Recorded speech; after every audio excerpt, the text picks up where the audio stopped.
Good night again, everyone. So, I'm here to talk to you about one of the many acronyms that we use in the context of the UNFCCC. We call it the GST process. What it means is global stocktake. But of course, even explaining that it means global stocktake isn't saying much. So I'll tell you all a story.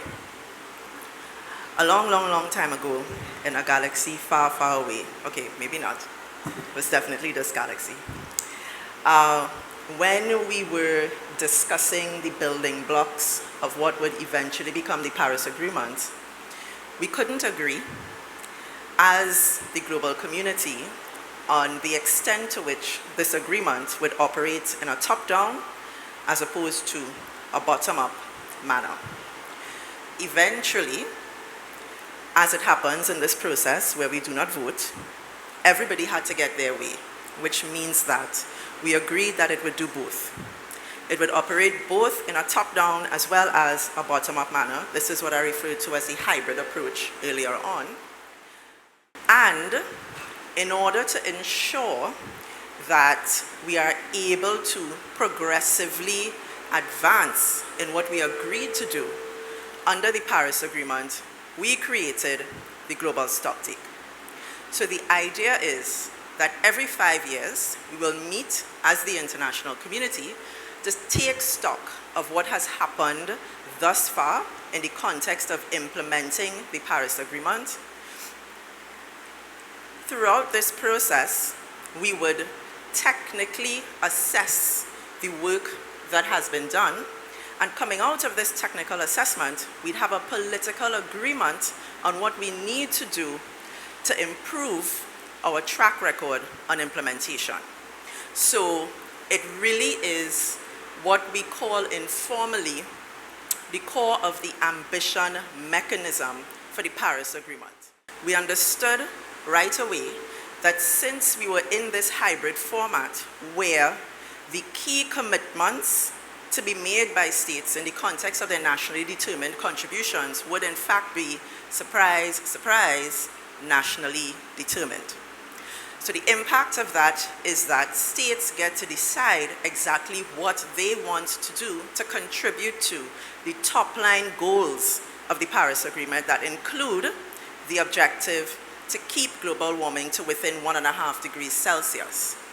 What this has meant, and this is also part of why we have the mitigation work program that Mali spoke about, is that we are wildly off track when it comes to that goal to limit global warming to within 1.5 degrees Celsius. Because of course, if you have a process where states get to determine what they are going to do, many of them are going to lowball so that they can over-deliver, right? No one is going to take the risk that they aim high and then they under-deliver, because that brings with it a certain level of international scrutiny that most states want to avoid. And so the GST is the mechanism that we put in place to be able to ratchet up ambition. So we have a process where states submit their NDCs, they report on how they are doing and what they are doing to implement those NDCs, and it's quite an extensive reporting process established under the enhanced transparency framework under the Paris Agreement. And then every 5 years, we have a stocktake, the outputs of which should inform states for updating their next round of NDCs. So it's our means of course correction. The first global stocktake is underway. It started in 2021. So what are the priorities that the Caribbean has set in this global stocktake process? Well, as you've heard, we negotiate as members of the Alliance of Small Island States, or AOSIS. AOSIS has said the following: the group is of the view that the GST outcome should provide policy direction within the global climate process to course correct in areas where there have been insufficient levels of ambition, and in particular, where the needs of the most vulnerable have not been adequately addressed. So in the context of the negotiating position of the group, that high-level objective has been broken down into 6 areas. The first is the need for the GST outcome to address gaps in mitigation ambition in line with the best available science. Science is always at the core of what we do and see as AOSIS countries. The second is that it should recommend agreed pathways, sectoral or otherwise, for ensuring that mitigation ambition is ratcheted up, building on reports from the Intergovernmental Panel on Climate Change that Mali spoke about, which will also inform the work in the mitigation work program. The third is that it would conduct a full assessment of the implementation gaps in adaptation, in particular for SIDS, with linkages to finance discussions to ensure that these needs can be addressed. So earlier on, I mentioned that we agreed in Glasgow at COP26 last year that developed country parties would mobilize or would double the amount of adaptation financing by 2025. The baseline that they're using is the 2019 baseline of $20 billion, which should bring us to about $40 billion in adaptation financing by 2025. Recent reports are very clear that the level of adaptation financing that we will need by 2030 is in the realm of $300 billion. So you can see that there's a huge gap there that needs to be addressed. So we're hoping that also in coordination with the global goal on adaptation process that Kishan spoke about, we can make some more progress on accelerating action on adaptation and on making more adaptation finance available, also removing blockages to accessing this finance.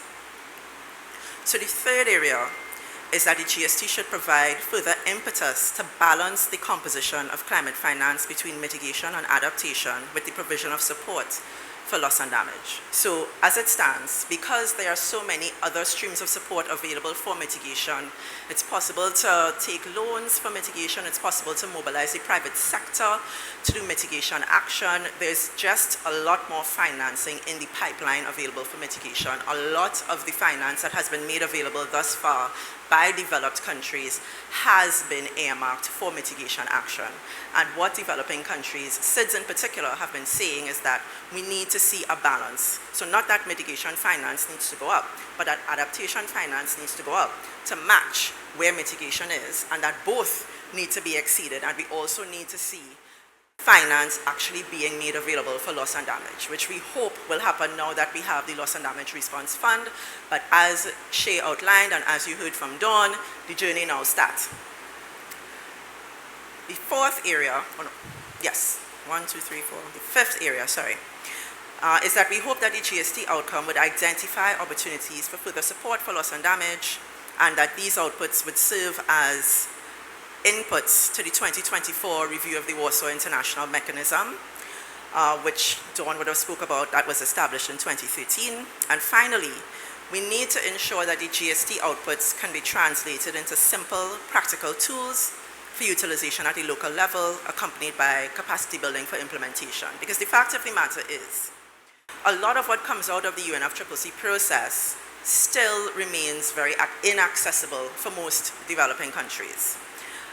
A lot of the decisions that we take are not clear enough to actually trigger action at the national level without the support of the UNFCCC Secretariat or other organizations, other international organizations, to help states to understand what these outcomes are and how they can actually implement them. And this is aside from actually having the financing to implement. Even understanding them becomes difficult. Next slide, please. So what happened at COP27? So as I said, the global stocktake began in 2021. It will conclude in 2023. There are three phases of work that overlap slightly. We are now still in phases 1 and 2, information collection phase and the technical assessment phase. So we've been in this process where we are taking in inputs from all of the scientific reports from various international organizations. So we have the IPCC, we have the World Meteorological Organization, we have UNEP, we have reports coming in from every single international organization under the sun going into this GST.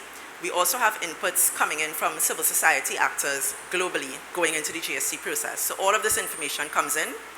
It goes into a technical assessment. There are 3 technical assessments under the GST. We've had 2 thus far. We had the second one at COP27.